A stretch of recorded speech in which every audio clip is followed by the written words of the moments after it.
Hello guys, तो कैसे हैं आप लोग। देखिए आज हम लोग फ्रेश वाटर इकोसिस्टम के एक नए कॉन्सेप्ट के बारे में करेंगे जिसका नाम है यूरोट्रोफिकेशन। यूरोट्रोफिकेशन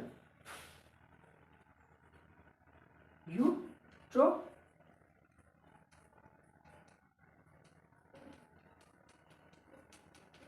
यूरोट्रोफिकेशन ये क्या है तो इसके बारे में भी पढ़ेंगे। पहले फ्रेश वाटर इकोसिस्टम क्या है, तो एक ऐसा वाटर सिस्टम का मतलब एक पानी का लेवल हो, बस कहीं भी जहाँ पे पानी पाया जा रहा है उसको बोलते हैं वाटर सिस्टम। ये एक्वाटिक इकोसिस्टम का एक प्रकार है, ठीक है। तो फ्रेश वाटर इकोसिस्टम क्या है, जिसमें 5 mg से कम या 5 mg के बराबर नमक की मात्रा होती है, उसको बोलते हैं fresh water ecosystem. Fresh water ecosystem में क्या क्या आते हैं, झील आती है, नदियाँ आती है, सब फ्रेश वाटर इकोसिस्टम का प्रकार है।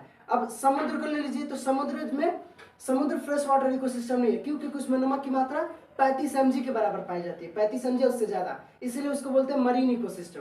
वो क्या होता है, मरीन इकोसिस्टम। और फ्रेश वाटर इकोसिस्टम में क्या आती है, झील और नदियां। अब बात करते हैं यूट्रोफिकेशन। यूट्रोफिकेशन क्या है, यह एक ऐसा प्रोसेस है जिसमें जो शैवाल होते हैं, आप लोग कभी कभी नदियां जैसे तालाब देखे होंगे, तालाब पर कभी कभी हरे रंग की परत पूरे के पूरे तालाब पे हरे रंग की परत चढ़ जाती है। क्या चढ़ जाती है, हरे रंग की परत, उसी को बोलते हैं यूट्रोफिकेशन। जो हरे रंग की परत चढ़ती है वो होता है काई, आप लोग सुनेंगे काई बोलते हैं उसको। और इसका जो साइंटिफिक नेम है उसको बोलते हैं शैवाल। क्या बोलते हैं, शैवाल। और उसका हिंदी में बोलते हैं, इंग्लिश में जो नाम है उसको बोलते हैं एल्गी। क्या बोलते हैं, एल्गी। तो एल्गी जब पूरे पानी के सरफेस पे तैरने लगती है, फ्रेश वाटर पे, मरीन वाटर पे नहीं, मरीन वाटर पे वैसे भी नहीं फैलेगी क्योंकि वहां पे नमक की मात्रा ज्यादा पाई जाती है।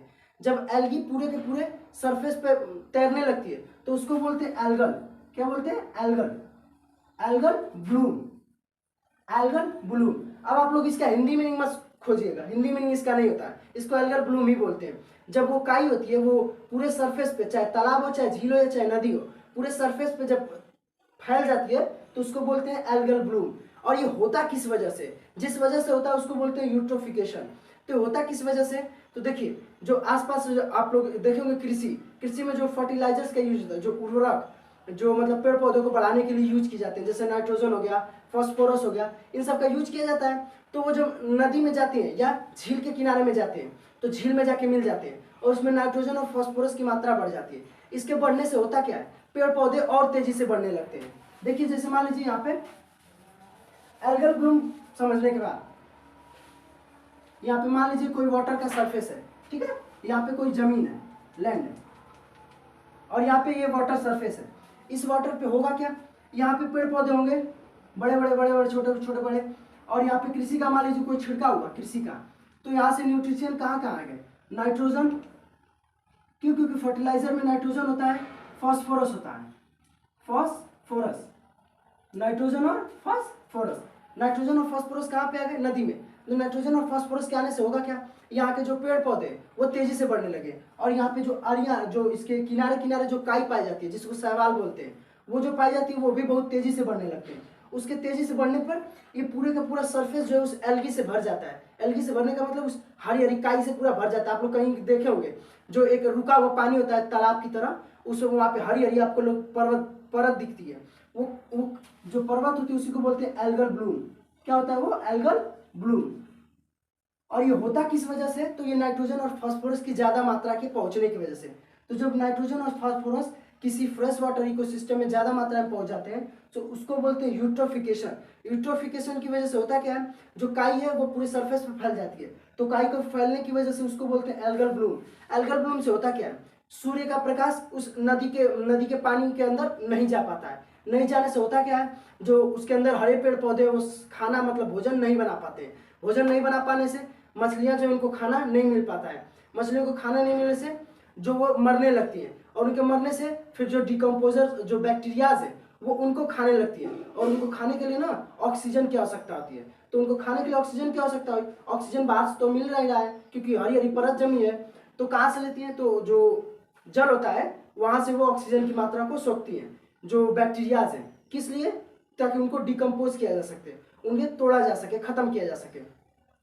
तो फिर इसकी वजह से होता क्या है, तो जो वाटर है उसमें से ऑक्सीजन लेने की वजह से जो वाटर में ऑक्सीजन की मात्रा है वो कम हो जाती है, और ऑक्सीजन की मात्रा कम होने से और जो मछलियां हैं वो भी मरने लगती है, और पूरा का पूरा जो तालाब है वो खराब हो जाता है, गंदा हो जाता है। इसलिए आप लोग देखे होंगे जो तालाब होता है या जो झीलें होती हैं उसके ऊपर अगर हरी हरी परत जम रही है तो धीरे धीरे वो महकने लगता है, सड़ने लगता है। उसका कारण क्या है? यूट्रोफिकेशन। यूट्रोफिकेशन क्या है? नाइट्रोजन और फास्फोरस की अधिक मात्रा का इस जल के स्रोत में चले जाना ही यूट्रोफिकेशन है। उसकी वजह से क्या होता है? एल्गल ब्लूम होता है। एल्गल ब्लूम की वजह से क्या होता है? सनलाइट नहीं पहुंच पाती है। सनलाइट नहीं पहुंचने से पेड़ पौधों की मौत होती है। पेड़ पौधों की मौत होने से ऑक्सीजन खत्म होता है जल में, और ऑक्सीजन के खत्म होने से पूरे के पूरे जानवर उसमें के खत्म हो जाते हैं। इस वजह से आप लोग देखेंगे कभी तालाब या हरा हरा जो दिखाई देता है ऊपर ऊपर काई, वहाँ का तालाब महकने लगता है। कारण यही है कि वहाँ के पेड़ पौधे सभी के सभी मर जाते हैं और वहाँ पे कोई भी जीव जंतु जिंदा नहीं होता है, क्योंकि वहाँ पे मर चुके होते हैं। और किसके कारण की वजह से? तो वहाँ पे ऑक्सीजन की मात्रा नहीं होती है। ऑक्सीजन की मात्रा किस कारण नहीं होती है? कि सूर्य का प्रकाश नहीं पहुंचता है। और सूर्य का प्रकाश किस वजह से नहीं पहुंचता है? तो इस प्रोसेस की वजह से, जिसका नाम है यूट्रोफिकेशन। तो यूट्रोफिकेशन फ्रेश वाटर इकोसिस्टम में होता है, फ्रेश वाटर इकोसिस्टम में। और इसका सबसे बड़ा कारण क्या है? जो आप लोग फर्टिलाइजर यूज करते हैं, आप लोग खेतों में अपने खाद यूज करते हैं, वो प्राकृतिक न होकर जो आप लोग खरीद कर खेतों में छिड़काव करते हैं, जिसमें नाइट्रोजन और फास्फोरस की मात्रा ज्यादा होती है, उसकी वजह से होता है। तो अगर आप लोग उसको संभाल लें तो यूट्रोफिकेशन नहीं होगा। इससे जो वाटर, जो फ्रेश वाटर इकोसिस्टम है वो खराब नहीं होंगे। ठीक है, अब मैं आशा करता हूँ यूट्रोफिकेशन आप लोगों को समझ में आ गया होगा। ये क्या है? तो नाइट्रोजन और फास्फोरस की मात्रा का इस किसी फ्रेश वाटर इकोसिस्टम में बढ़ जाना। ठीक है।